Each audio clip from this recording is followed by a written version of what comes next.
Okay, I'm sorry about that. This is part two of the tutorial. Declarative sentence makes a statement. So look for declarative sentences when you read the text. These have a really strong tone, and it'll make a statement. And when I say a strong tone, it oftentimes is a little more persuasive and forceful. My dog needs to eat. Imperative is perhaps even stronger. This is where it gives a command. Feed my doggy. But uh, when we actually get to rhetorical analysis, we're going to look for when something is really strong or didactic, it's almost teaching something. So it's almost commanding the reader to do something. So look for imperative sentences, giving a command, and use that word. It's an imperative. Interrogative is asking a question. Think about interrogation, going to an interrogation room. Why does your doggy have to eat right now? So words like this, or sentences like this rather, kind of can bring question and add that different mood to the entire text. And so use that when you see that, when you are describing text in this way. And of course, exclamatory text. This is pretty obvious. My doggy is hungry.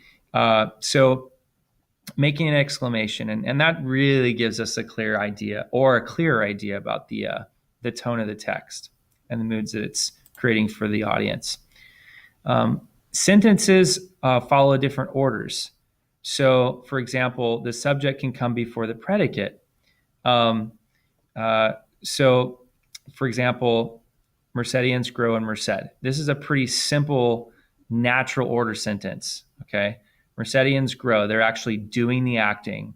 So this is they're not being acted upon. So this is a normal order sentence, subject, verb, object, order. When we have inverted order, this is where the predicate comes before the subject, or the object of the sentence comes first. We can tell because it's in that prepositional phrase. In Merced grow Mercedians. This is a backward sentence. Just think about it this way, and think about the effect that it creates. It makes the reader focus on Merced first, and it has Mercedians in this latter part of the sentence. So my focus is going to be more on Merced instead of the people. And I can do this if I want to create a passive voice, if I want to create more emphasis again on what's the beginning of the sentence. We'll see that later. Split order is where the predicate is divided into two parts. So in Merced, Mercedians grow. That's an odd sentence, but it's called split order. And this is where we would actually try to emphasize both of these ideas at the same time. Okay. So look for these when you can, especially when you see things in inverted order. When you see that the object is actually the beginning of the sentence, and whatever's being acted upon doing the acting comes later in the sentence. The author oftentimes has used that on purpose, try to emphasize something else. For this next part, I want you to consider this. If I were to read the first sentence, or if I were to read the second sentence, let's eat, Grandpa, or let's eat, Grandpa. Correct punctuation can save a person's life. Here's another one that I like. Commas, use them. I won't read that out loud. And then maybe my favorite right here. Here's Rachel Ray. Rachel Ray finds inspiration in cooking her family and her dog. Well, it's clear that punctuation adds meaning, and that's why we punctuate, because punctuation does add meaning. Here are a couple of things that authors will do to add meaning. And when I say that, I don't mean that they're making mistakes in their writing.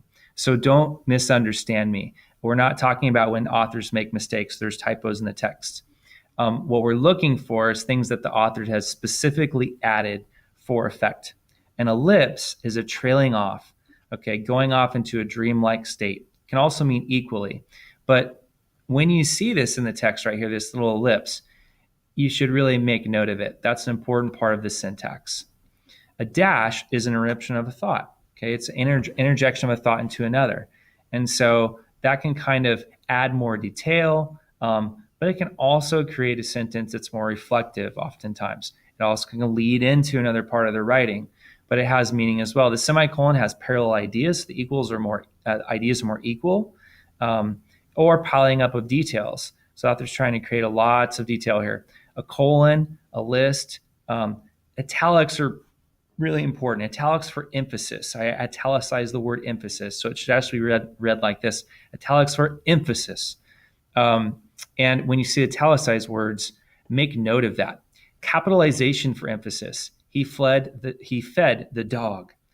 You'll notice that authors will do this. They'll actually capitalize words like this that aren't normally capitalized. It's meant for effect, and it's meant to add emphasis. And then, of course, the exclamation point for emotion.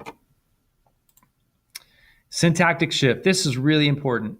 When you see keywords like this, but nevertheless, however, although, you know that there's going to be a shift in thought, and this ought to be noted. So make sure you write this down. This is called a syntactic shift. Changes in the line length are also a syntactic shift.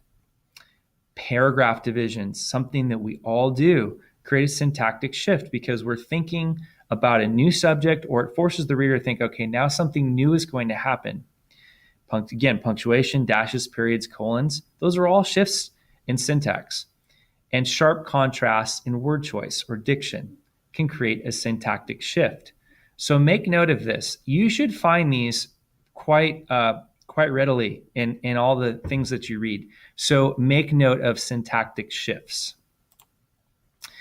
Authors do all this stuff on purpose. Don't assume that sentences are just composed without the rules of syntax in mind. Everything that's been created on paper has really been thought through, especially when we read classic literature. Syntax often goes unnoticed by the reader, but it does contribute to our understanding of and impressions of the topics presented. So I hope that helps. Make note of these things as you read and as you annotate, and then add it to your actual writing. Again, a good idea would be just to take the big ideas here. I'm going to back up real quick.